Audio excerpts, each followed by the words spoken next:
ازيكم يا حبايبي، عاملين ايه؟ يا رب تكونوا بخير. النهارده جايه وجايبه لكم قصه جديده، يا رب تعجبكم. بس قبل ما نبدا القصه يلا بينا كلنا نصلي على النبي صلى الله عليه وسلم، ونكتب الصلاه على النبي في التعليقات. ما تنسوش تدعمونا باللايك والشير، واللي انتم تشتركوا في القناه عشان تشجعونا اللي احنا نستمر. وقبل ما نبدا الحكايه اعرفكم بنفسي. انا سهير، عندي 33 سنه، وفي يوم كنت رايحه عند خالتي انا واختي، ولقيت خالتي بتقول: كويس انكم جيتوا، كان لازم اهدد يعني اني حرمي امكم في الشارع عشان اشوف كل واحده فيكم. وبعدها ردت ياسمين اختي وقالت: بسم الله ما شاء الله يا خالتي، الشقه بتاعتك شكلها بقى غير الاول، غريبه يعني، ايه اللي بدل الحال كده؟ فلوس امك يا حبيبتي، اصل انا كنت باخد معاش امك واصرف منه على البيت، وبحوش فلوسي واوضب بيها شقتي، عندك مانع؟ من يوم أبوكي بقى ما تعيش انتي من 6 سنين وأنا شايلة أمك، وعمري ما كليت يوم. إنما بقى خلاص، كفاية كده يا بنت الناس، أنا زهقت، وكل إنسان له طاقة. خير يا خالتي، هاتي اللي عندك. وبعدين مش انتي اللي بعد ما أبويا تعيش انتي طلبتي إن ماما تيجي تقعد عندك؟ الكلام ده كان زمان يا حبيبتي وجابر، لما أمك كانت لسه بعقلها. إنما أمك دلوقتي خلاص عقلها خف خالص، ما عادتش دارية بنفسها. البركة فيكي يا خالتي، ما انت بتلهفي معاشها كله وتصرفيها على البيت، ما بيهونش عليكي حتى تجيبي لها لقمة كويسة، وأكيد بتهملي في علاجها، عشان كده مخها خف. على العموم انت عاوزة ايه يا خالتي؟ نحكم بما يرضي الله. أنا أختي تقعد عندي شهر، وتقعد عند كل واحدة فيكم شهر، وهو ده بقى عدل ربنا. ربنا مين اللي بتتكلمي عنه؟ بعد ما أخدت فلوسها كلها جاية دلوقتي تقولي كده؟ حرام عليك يا شيخة، منك لله. ايه الكلام الفارغ اللي انت بتقوليه ده؟ بقى انت يا بنت تقولي لي كده؟ طب انا بقى حوريكي هعمل ايه. يلا يا حبيبتي، خدي امك وزقي عجلك من هنا، وامشوا من هنا، يلا برا، مش عايزه اشوف وش حد فيكم هنا تاني. وبعدها مشينا وكنا واقفين في الشارع، وسهير قالت: هنعمل ايه دلوقتي؟ انا مش عارفه، وانا هينفع اخد امك النهارده عندي؟ انت ما تعرفيش لسان حماتي عامل ازاي، ولازم امهد لها قبل اي كلام. وانت عارفه ومتاكده كويس قوي اللي انا بشتغل يا سهير، مش هعرف اخد امك برضو، بس انا مش عارفه ازاي هنسيبها بحالتها دي. لا اسمعي بقى يا ست ياسمين، احنا لازم نظبط الامور على كده. اصل امك يعني هتروح فين؟ ما هي ملهاش مكان دلوقتي غير عندنا. طب لحد ما اظبط اموري خديها، لحد ما اشوف هعمل ايه. ما انا برضو جوزي صعب قوي في التعامل، مش هقدر اصدمه كده واخد امي عندي. طب ماشي يا ست ياسمين، ماشي. وبعدها لقيت ماما عماله تنط في الشارع. انت بتعملي ايه بس يا ماما؟ ايه الجنان ده؟ الناس هتقول علينا ايه؟ حرام عليكي، الناس واقفه في الشارع، اهدي كده بالله، الجو حر وانا حرانه، عايزه اكل ايس كريم. وبعدها اخدت امها وروحت. والحما قالت: اهدى اهدى اهدى ان شاء الله، هي المشرحه يا حبيبتي ناقصه قتله؟ انت ايه اللي خلاكي تجيبي امك لحد هنا يا بنت انتي؟ معلش يا حماتي، خالتي مسافره شويه عند بنتها، مش هينفع يعني اسيب ماما لوحدها. انت عارفه ان ماما ليها ظروف خاصه، وانا مالي يا حبيبتي بظروف امك، استحملها انا ليه؟ هي كانت من بقيه اهلي ان شاء الله، هو انا كنت طايقاكي اصلا عشان كمان تروحي تجيبي لي امك؟ هو يا رب ذنب عليا وانا بكفره ولا ايه؟ معلش معلش يا حماتي، ورب ضارة نافعة. هو انت مش دايما بتشتكي من المصاريف؟ اهي دلوقتي ماما هتقعد هنا، والمعاش بتاعها هناخده ونصرف بيه على البيت، ويشيل معانا في المصاريف اهو. وبعدها لقيت ماما عمالة تعيط وبتقول: عملت حمام، عملت حمام، معلش أنا عاوزة أغير هدومي. وبعدها كانت بتحاول تقلع هدومها. انتي بتعملي ايه بس يا ماما؟ مينفعش الكلام اللي انتي بتعمليه ده، أرجوكي اهدي شوية، مينفعش كده. وانتي هتقدري يا حبيبتي تستحملي الهم ده ولا ايه؟ على العموم هاتي الفيزا، هتكون معايا، عشان أنا اللي هسحب الفلوس وهجيب كل لوازم البيت. ربنا يخليكي ليا يا حماتي، ما يحرمنيش منك أبدا. خدي، وادي الفلوس اهي، اللي تعوزيه خديه. بس معلش يعني يا حماتي سامحيني في الكلام اللي هقولهولك، احنا لازم يعني نجيب حفاظات لماما، عشان مش هينفع كل شوية تعمل حمام كده، الشقة هتتبهدل. مش انتي يا حبيبتي اللي عاوزاها تكون موجودة هنا؟ اشربي بقى ونضفي ورا أمك، والسجادة لازم تتغسل دلوقتي. حاضر يا حماتي، اللي تشوفيه. وبعدها دخلت عشان أمسح، وفي شقة خالتي كانت قاعدة، ودخل مراد ابنها. ازيك يا أمي، عاملة ايه؟ خد يا ستي فلوسك اللي انت كنت طالباها اهي. الله، هي خالتي راحت فين؟ أول مرة أدخل الشقة يعني وما لاقيهاش، دي كل ما تشوفني تقابلني بصويت. هي فين الصويت بتاعها؟ مش لاقيها ليه يعني؟ هو انت فاكرني هفضل مستحملها ولا ايه؟ دي خالتك مخها خف خالص. انت مش خلصت خلاص اللي كنت عاوزه؟ خليت بناتها بقى يجوا ياخدوها. خبر يا أمي، ايه الكلام الفارغ اللي انت بتقوليه ده؟ على فكرة لو بناتها اكتشفوا هنروح في داهية، وهيكشفوا عليها، وساعتها هنلبس، ممكن نروح في 60 داهية، ولا هتحصل أي حاجة. ساعتها هنقول ما نعرفش حاجة. خليك انت في حالك بس، وشوف عايز تعمل ايه. أنا عارف والله إني مسيري أروح في 60 داهية بسببك انتي. ربنا يسترها بقى ويعجل الأمور. وبعدها دخل جوه، وهي بدأت تفتكر اللي حصل. في الإشباك مراد داخل، وهي قالت له: ايه يا حبيبي، صاحبك محمد عامل ايه؟ أكيد زعلان على أمه، شكله كان بيحبها قوي. زعلان جدا يا أمي، تصدقي إن هو عارض مبلغ 250,000 جنيه لو حد اتبرع بالكلية لأمه. وبعدها خرجت الأم: مراد، جبت لي آيس كريم، أنا نفسي في الآيس كريم أوي يا مراد. يا أختي اهمدي شوية بقى، وانت كل شوية عايزة مصاريف. بقولك ايه، الواد مش حملك. بقولك ايه يا واد انت، أما جات لي حتة فكرة ألماظ، ما تاخد الكلية بتاعت خالتك وناخد احنا الفلوس. انت اكيد بتهزري يا أمي، انت مش شايفة حالتها عاملة ازاي؟ لا طبعا مش هينفع الكلام ده. بقولك ايه، هي عقلها رايح منها، بس صحتها زي الفل. اسمع كلامي وخدها وروح بيها لمحمد. يا أمي طب لو بناتها عرفوا هنعمل ايه؟ الموضوع هيبقى كبير قوي، ممكن نروح في سين وجيم. بلا سين بلا جيم بلا صاد، ما بناتها هيحسوا بحاجة ولا بيسألوا عليها أصلا. اسمع بس اللي بقولك عليه. وفعلا راح، وهناك محمد قال له: بجد أنا مش عارف أشكرك ازاي يا مراد.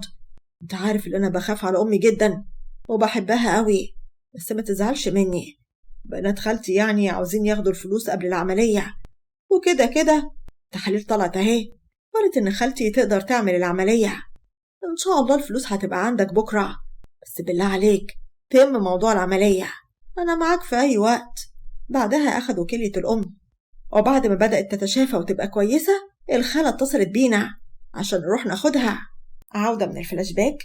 في شقة ياسمين دخلت، وياسين قال لها: حلوة أوي يا ست هانم، كنت كل ده بتعملي ايه؟ انت لسه راجعة من عند خالتك دلوقتي؟ اهدى بس، اهدى يا ياسين، أنا كنت عاوزة أتكلم معاك في موضوع مهم. خالتي مشت ماما، ولازم أنا وأختي اللي نشيلها. لا والله، مين بقى اللي هيوافق على الكلام اللهبل ده؟ ايه الكلام اللي انت بتقوليه ده؟ وانا ناقص هم؟ ما انت شايفة الظروف عاملة ازاي. الكلام اللي انت بتقوله ده، يعني انت عاوزنا نرمي ماما في الشارع ولا ايه؟ انا مش فاهمة. وانا مالي بالهم ده كله؟ ايه الهري ده؟ هي مش كانت قاعدة عند خالتك من ساعة ابوكي ما قابل وجه كريم؟ ايه اللي حصل يعني؟ زهقت منها وقالت انها كفاية عليها لحد كده، وجا الوقت اللي انا اشيلها انا واختي. وانت بقى هتعملي ايه؟ هتسيب امك لوحدها يا ست هانم؟ وانت ناسية انك بتشتغلي؟ لما ترجعي هتلاقيها عملت مصيبة في البيت. سيبها لوقتها بس، وانا بعرفك يعني انها مش هتبقى عندي طول الوقت، دي هتبقى شهر عندي وشهر عند سهير. بقولك ايه، اللي تعمليه اعمليه، بس اعملي حسابك لو امك عملت اي حاجة ما تعجبنيش يبقى لازم تتصرفي وتخليها تمشي. ياسمين بضيق: لما يجي وقتها بقى نبقى نشوف الموضوع ده، هي دلوقتي عند سهير. طب قفلي على الموضوع اللي يسد النفس ده، وادخلي المطبخ شوفي لي اي حاجة كلها، بدل ما انت واقفة كده عمالة ترغي. اصبر بس شوية لحد لما ادخل اعمل الاكل بسرعة. هو ده اللي باخده منك يا ست هانم، يعني بيبقى طالع عيني في الشغل عشان ارجع الاقي لقمة كويسة في البيت، في الاخر تقولي لي اصبر. هو في ايه بالظبط بس؟ وانت عاوز تعمل مشكلة وخلاص لازم تسمعني كلام ملوش لازمة؟ بقولك ايه، تصدقي ان انا غلطان عشان قاعدة اتكلم معاكي؟ انا حاسب لك الدنيا وخارج، واقعدي لوحدك بقى. اما انك ست اعوذ بالله منك، تسدي النفس. وبيروح سايبها وبينزل. في البيت عندي بيجي سامح جوزي، اللي اول ما بيشوف ماما بيقول: ايه ده، ايه ده سهير، يا مامتك بتعمل ايه هنا؟ بصراحة كده ماما الفترة دي هتقعد معانا أنا وياسمين، هتقعد عند كل واحدة شوية. معلش يا سامح، أنا مش عاوزاك تتضايق من الحوار ده. خبر؟ وده كلام يا سهير؟ ده لو الأرض ما شالتهاش أشيلها أنا فوق دماغي، وأول ما بسمع كده بكون مبسوطة. ربنا يخليك ليا يا سامح، والله العظيم ما خليك تدفع عليها جنيه واحد. مامتك خدت الفيزا وقالت هتصرف منها، عشان ما تفتكرش يعني إن وجود ماما هيكون له عبء مادي علينا. سامح بحدة، كلام اللي بتقوليه ده سهير؟ ازاي تعملي كده؟ وازاي ماما تاخد الفيزا بتاعت مامتك؟ مامتك مفروض تبقى مسؤولة مني طول ما هي موجودة في البيت هنا. بيروح مخلص كلامه وبينزل عند حماتي. مالك يا ودي انت داخل كده من غير لا احم ولا دستور؟ هو فيه ايه بالظبط؟ انا عاوز افهم حاجة. انت ازاي تاخدي الفيزا بتاعت حماتي عشان تاخدي منها فلوس؟ حجة انك هتصرفي عليها. حجة ايه يا واد؟ ما هي فعلا هيتصرف عليها. امال احنا هنصرف عليها من جبنا ولا ايه؟ وانت عاوز حماتك تقعد في البيت كده على قفانا؟ هو احنا ناقصين هم؟ بقولك ايه يا امي، طول ما حماتي موجودة هنا في البيت مسؤولة مني انا، ويحرم عليا لو هاخد منها جنيه واحد. انت عبيط يا واد انت ولا شكلك كده؟ ايه الكلام اللي انت بتقوله ده؟ لا، ده انت كده بتطمعهم فيك بقى. بقولك ايه يا امي، ادخلي جيبي الفيزا من جوه لو سمحتي، عشان انا مش عاوز اي مشاكل. تصدق اللي انا غلطانة اللي انا بحافظ لك على فلوسك؟ على العموم الفيزا اهي، اشربها وبل ميتها، واصبر بقى على نفسك يا سبع البرومبا يلا عامل فيها 7 رجالة في بعض. وقت ما يجي آخر الشهر وتمد ايدك للي يسوى واللي ما يسواش. ما تقلقيش، أنا متأكد إن حماتي جاية برزقها، والبركة كلها من عند ربنا. يا ريت ملكيش دعوة بحماتي. وبيروح واخد الفيزا وبيطلع ليا. أنا هخلي الفيزا معايا، وبكرة هقبض لأمك وأسلمها الفلوس في إيديها، وكل اللي أنا عاوزه تاخديش منها أي فلوس، سمعتي؟ وأي حاجة هي محتاجاها أنا هجيبها لها. ربنا يخليك ليا يا سامح يا رب. أنا مش عارفة أقولك إيه بعد كل الكلام الحلو ده. ربنا يخليك ليا. مش عاوزك تقولي حاجة، كفاية اللي انت مستحملة أمي بأسلوبها. أنا عارف إن أمي ست صعبة قوي، مش أي حد يقدر على عشرتها، عشان كده لازم أشيل أمك فوق دماغي. وعند ياسين بيكون قاعد مع سما مراته. سما، والله العظيم ما أنا مصدقة إنك موجود هنا. طب مش خايف من المقروصة في قلبها اللي اسمها ياسمين ألا تشك وتعرف إنك متجوزني عليها؟ وبالذات يعني إن كل يوم بتعملها حجة وبتيجي هنا. لا طبعا مفيش الكلام ده. مش متعرفيش اللي اسمها ياسمين دي هبلة ازاي؟ ومستحيل تعرف اللي أنا بعرف واحدة عليها ولا متجوز عليها. مش كفاية إني أعمل فيها معروف ومخليها على ذمتي وما طلقتهاش؟ بالذات يعني إن مشكلة الخلفة منها. بصراحة أنا مستغربة أنت ليه لحد دلوقتي سايبها على ذمتك، بالذات يعني اللي أنا متأكدة إنك مش بتحبها. ما عبيطة لو عملت كده وطلقتها هتمشي بالمرتب بتاعها اللي باخده منها. دي أول ما بتقبض بتروح مسلمان المرتب على داير مليم. عاوز أكتر من كده؟ أيوة كده فهمت. خلاص، يعني أنت سايبها على ذمتك عشان مصلحتك. على العموم أنا عاوزك في حوار، وياريتك تسمعني للآخر. لو الموضوع اللي في دماغي انسي خالص يا سما. أنا متفق معاكي قبل ما نتجوز إنك تقطعي علاقتك بيهم وما تكونيش لحد غيري. مش احنا اتفقنا على كده؟ بس والله العظيم انت ما تعرفش هما وحشني قد ايه، وحرام اللي بيحصل ده. بصراحة أنا زهقت من قعدة البيت. بقولك يا سما، قفلي على الحوار ده، عشان أنا اللي عاوزه هو اللي هيحصل. ولو فتحت الحوار ده تاني ما تلوميش بقى لنفسك، وساعتها ما تقوليش ياسين ما قاليش. خلاص يا سيدي، حقك عليا. انت قمت كده ليه؟ انت هتسيبني ولا ايه؟ امال اقعد اعمل ايه بعد ما سدتي نفسي؟ انا غلطان عشان جيتلك، قلت اقعد معاكي كده ونروق سوا بدل ما انت قاعده لوحدك. بيروح سايبها وبيمشي. سما بضيق، انا ايه اللي عملته في نفسي ده بس يا ربي؟ يا ريتني ما كنت مشيت وراك ولا اتجوزتك. اعوذ بالله منك راجل. وبدأت سما تفتكر اللي حصل لما كانت بتشتغل مع ياسين في شركة واحدة، وكانت رايحة الشغل هي عمالة تعيط. فلاش باك. خبر؟ فيها سما، مالك داخلة عمالة تعيطي كده ليه؟ مين اللي مزعلك بس؟ أنا في مشكلة يا ياسين، مش عارفة أتصرف إزاي. تصور متقدم ليا عريس وخالتي راسها وألف سيف إن هي عايزة تجوزهولي. خالتك إزاي تعمل كده؟ هو الجواز بالعافية ولا إيه؟ ليك الحق إنك ترفضي أو حتى توافقي. وأمك فين من الحوار ده؟ أمي طيبة قوي، ما بتقدرش تكسر كلام خالتي في حاجة، وخالتي الكلمة كلمتها والشورة شورتها. وأنا بجد اتخنقت منها، مش عارفة أعمل إيه وأتصرف إزاي. في الوقت ده ياسين بيقرب منها وبيقول: بقولك يا سما، مش أن الأوان توافقي عليا؟ أنا عرضت عليك الجواز أكتر من مرة، انت كنت كل مرة بترفضي. انت لو لفيت الدنيا مش هتلاقي حد يحبك قدي. يا خبر يا ياسين، وانت لسه بتفكر في الموضوع ده؟ ما انت عارف رأيي، قلتهولك أكتر من مرة وكلمتك بصراحة. انت راجل متجوز، وانا مش عاوزة يتقال عليا اللي انا خدتك من مراتك واني خطفت رجالة والكلام ده. كلام ايه اللي انت بتقوليه ده؟ كل الحكاية ان عايش مع ياسمين عشان ملهاش مكان، وانا قلتلك ان موضوع الخلفة ده منها هي. بصراحة انا عاوزة اتجوز واخلف، مفيش احسن منك انت عشان اتجوزك، بالذات اللي انا بحبك قوي. في الوقت ده سما بتبصله جامد وبتحس بالصدق في كلامه. وانا موافقة يا ياسين، بالذات ان في حاجة بحسها من ناحيتك، بس بصراحة انا خايفة لا تيجي وتتقدم لي وخالتي ساعتها ترفض، لما تعرف يعني انك متجوز وكده. ومين قال ان ممكن نخلي خالتك تتحكم في الحوار ده؟ انا شايف ان انت كبيرة كفاية عشان تاخدي قراراتك بنفسك، تخليش حد يتحكم فيكي. بس يا ياسين يعني مفيش بس، تعالي معايا وهوعدك انك هتعيشي معايا اجمل سنين حياتك. وبيروح واخدها وبيكتب عليها، واول ما ده بيحصل بيروح واخد سما وبيروح على بيت امها. الخالة بحدة: ايه اللي اخرك يا بنت انتي؟ وانا مش قايلالك تيجي على طول عشان العريس اللي جاي النهارده؟ سما مش هتتجوز حد ما بتحبوش. الله الله ويا اختي اسم الله، وده مين بقى ان شاء الله سبع البرومبا ده اللي جاي معاكي كده وداخل بيكي؟ انت ماسك ايديها بالشكل ده ليه يا جدع انت؟ يا ملهاش اهل ولا ايه؟ انا امسك ايديها براحتي، عارفه ليه؟ عشان انا ابقى جوزها.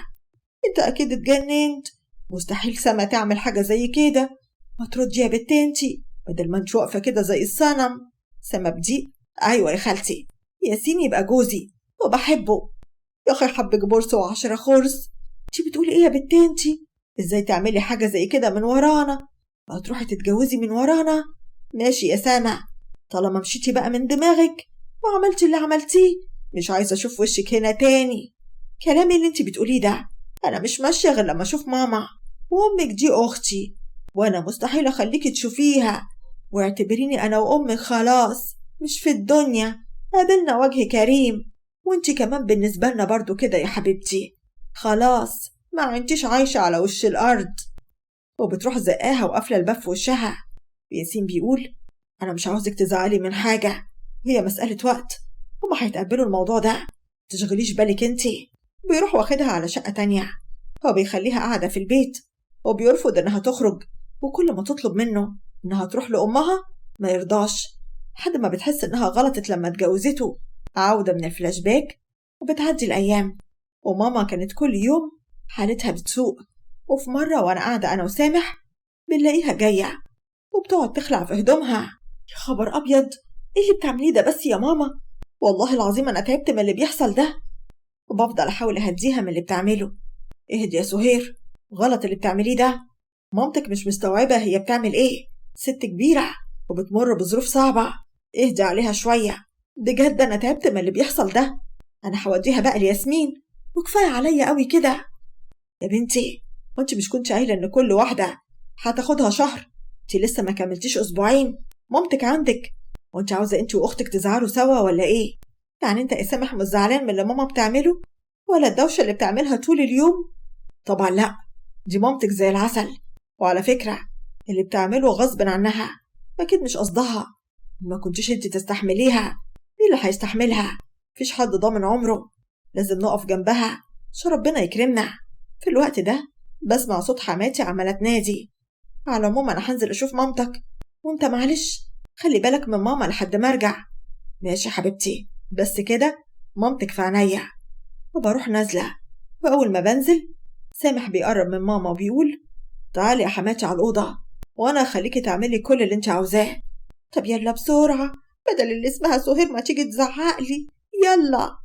في الوقت ده بياخدها سامح على الأوضة وبيقفل الباب، وعند حماتي كانت عمالة تزعق وتقول: أنا خلاص جبت آخري منك يا بنت انتي وأمك، مش معقولة اللي هي بتعمله ده. دي أمك مناخوليا خالص، مخها كله خلل. يا لهوي، حقك عليا يا حماتي، هعمل إيه بس؟ وخلاص المدة اللي هتفضل معايا فيها قربت تخلص، وياسمين هتاخدها. هو ده اللي أنا باخده منك، كل يوم تصبريني على المصيبة اللي أنا فيها.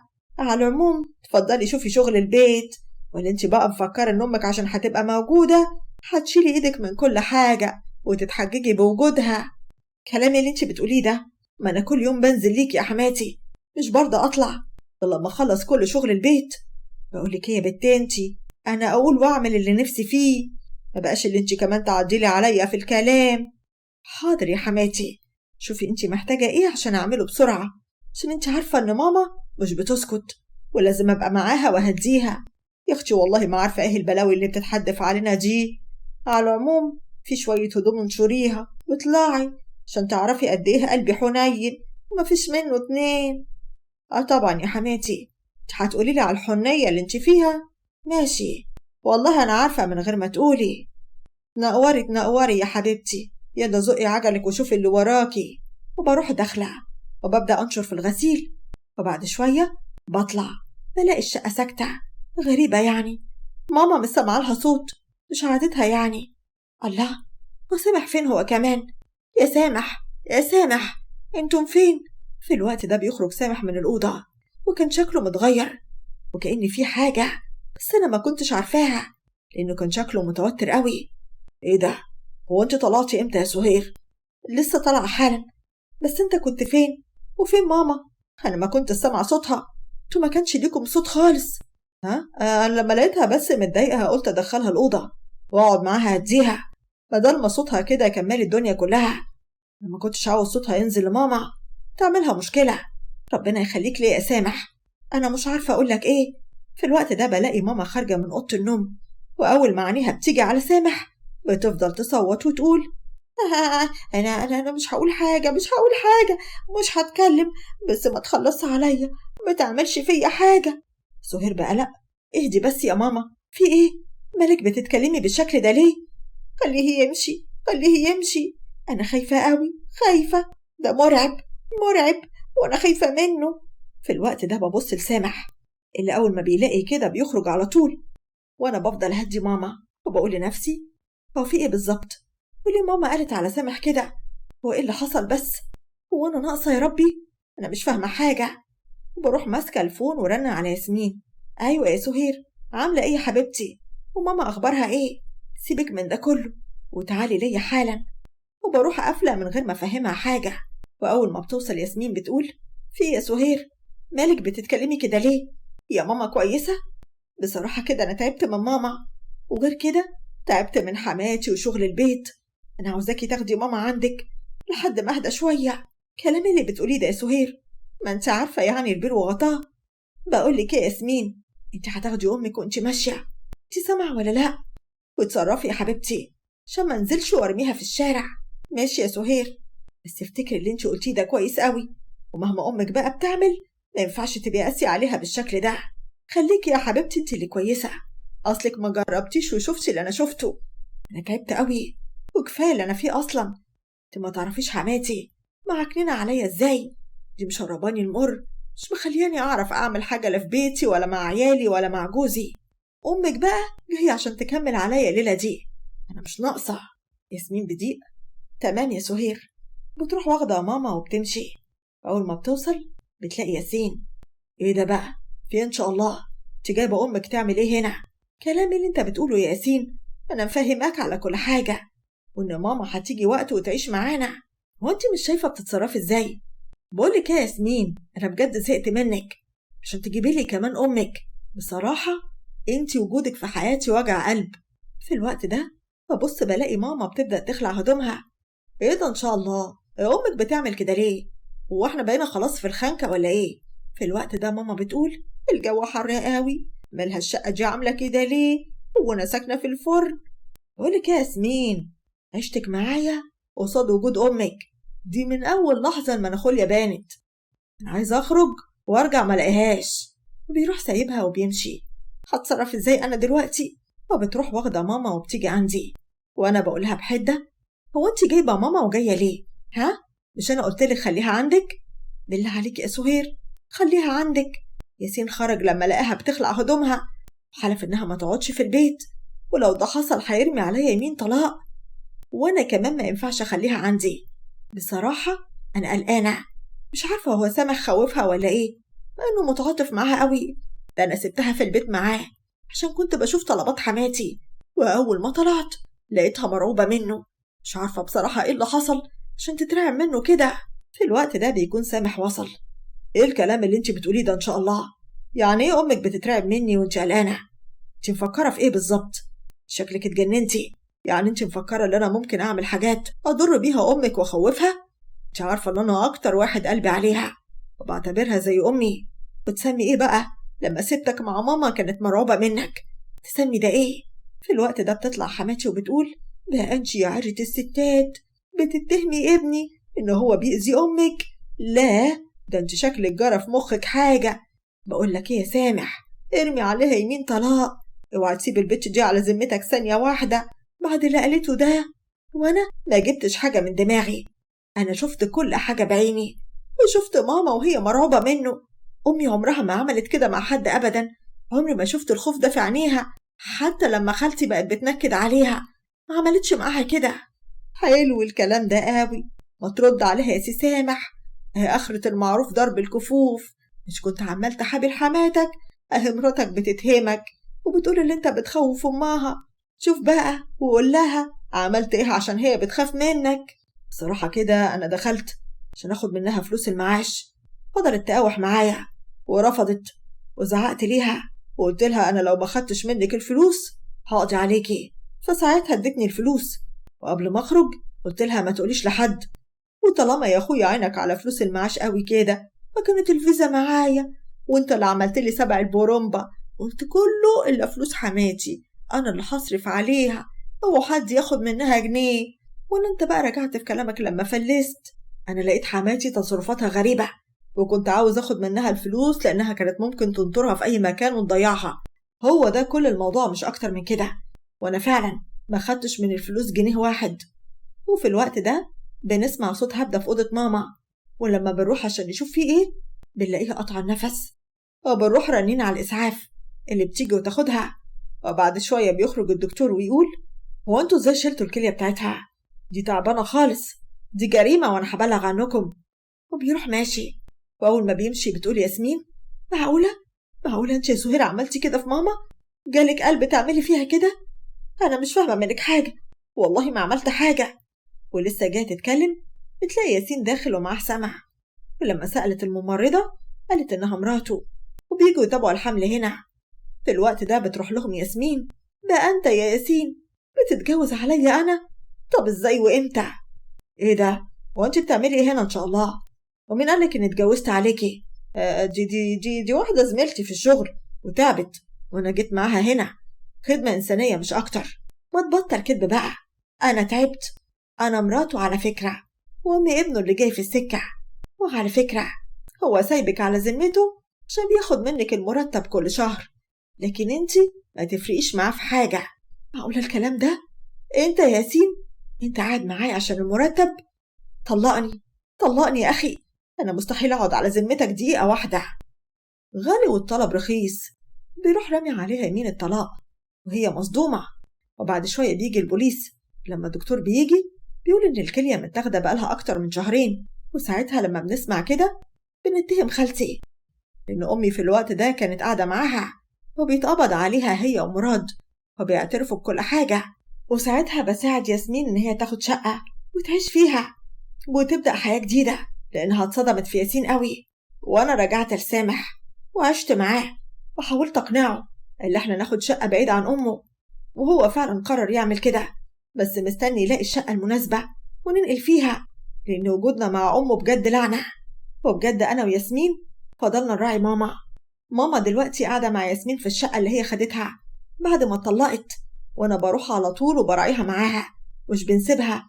وندمنا على الوقت اللي هي بعدت عننا فيه، وإن اللي حصل لها ده كان مسؤوليتنا إحنا، لأن إحنا سيبناها مع خالتي واتشغلنا بحياتنا، ومهما قعدنا نرعاها لحد آخر يوم في عمرنا ما هنسامح نفسنا على إهمالنا ليها.